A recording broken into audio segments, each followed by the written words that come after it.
গোপালগঞ্জে আওয়ামী লীগের দুর্গে দল ছাড়ার ঘোষণা দিয়ে নৌকার প্রতিকৃতি ভেঙে ফেললেন আওয়ামী লীগের নেতা।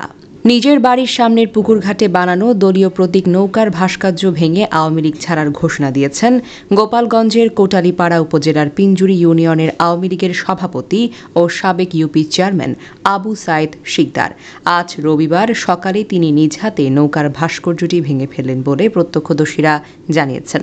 ছাত্র জনতার অভ্যুত্থানে গত ৫ই আগস্ট দেশ ছেড়ে পালিয়েছেন সাবেক প্রধানমন্ত্রী ও আওয়ামী লীগ সভাপতি শেখ হাসিনা। এরপর তার নিজ নির্বাচনী এলাকা গোপালগঞ্জের কোটালীপাড়ায় উপজেলার আওয়ামী লীগের নেতাকর্মীর আত্মগোপনে চলে যান। সম্প্রতি কিছু কিছু নেতাকর্মী বিভিন্ন কৌশল অবলম্বন করে এলাকায় ফিরতে শুরু করেন।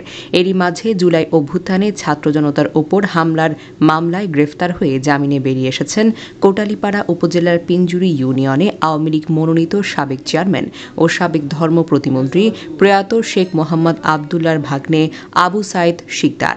এলাকায় এসে আজ সকালে তার নিজ বাড়ির সামনের পুকুর ঘাটে নির্মিত দৃষ্টিনন্দন নৌকার ভাস্কর্যটি ভেঙে ফেলেন। এই ঘটনা এলাকায় ছড়িয়ে পড়লে আওয়ামী লীগের দুর্গখ্যাত এই উপজেলায় আলোচনা ও সমালোচনার ঝড় ওঠে। তবে বিশ্বস্ত একটি সূত্রে জানা গেছে, নিজে দুর্নীতির মামলা থেকে অব্যাহতি পেতে আবু সাইদ শিকদার বিএনপিতে যোগ দেওয়ার পায়তারা করেছেন। এ বিষয়ে আবু সাইদ শিকদারের কাছে জানতে চাওয়া হলে তিনি বলেন, শেখ হাসিনা আদর্শচ্যুত হয়ে দেশ ছেড়ে পালিয়েছেন, তাই তার দল আর করব না। সে আগামীতে দেশে ফিরে এলেও এই দল আর করব না, তাই নৌকার ভাস্কর্যটি ভেঙে ফেলেছি। অপর এক প্রশ্নের জবাবে আবু সাইদ শিকদার বলেন, কোন দল করব সেটা এখনও ঠিক করতে পারিনি, তবে জীবনে আর কখনো আওয়ামী লীগ করব না। পিঞ্জুরি ইউনিয়ন আওয়ামী লীগ নেতা কাজী মুক্তা বলেন, আবু সাইদ শিকদার দীর্ঘ ৩০ বছর ধরে পিঞ্জুরি ইউনিয়ন আওয়ামী লীগের সভাপতি হিসেবে দায়িত্ব পালন করে আসছেন।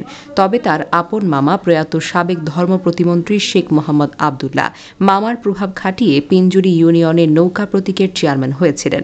চেয়ারম্যান হওয়ার পর তিনি ব্যাপক দুর্নীতি ও অনিয়মের মাধ্যমে কোটি কোটি টাকা হাতিয়ে নিয়েছেন। এখন আওয়ামী লীগের দুর্দিনে আবু সাইদ শিকদারের এমন কাণ্ডে আমরা বেশ মর্মাহত। নৌকার এই ভাস্কর্য ভাঙার ঘটনায় আমরা তীব্র নিন্দা জানিয়েছি।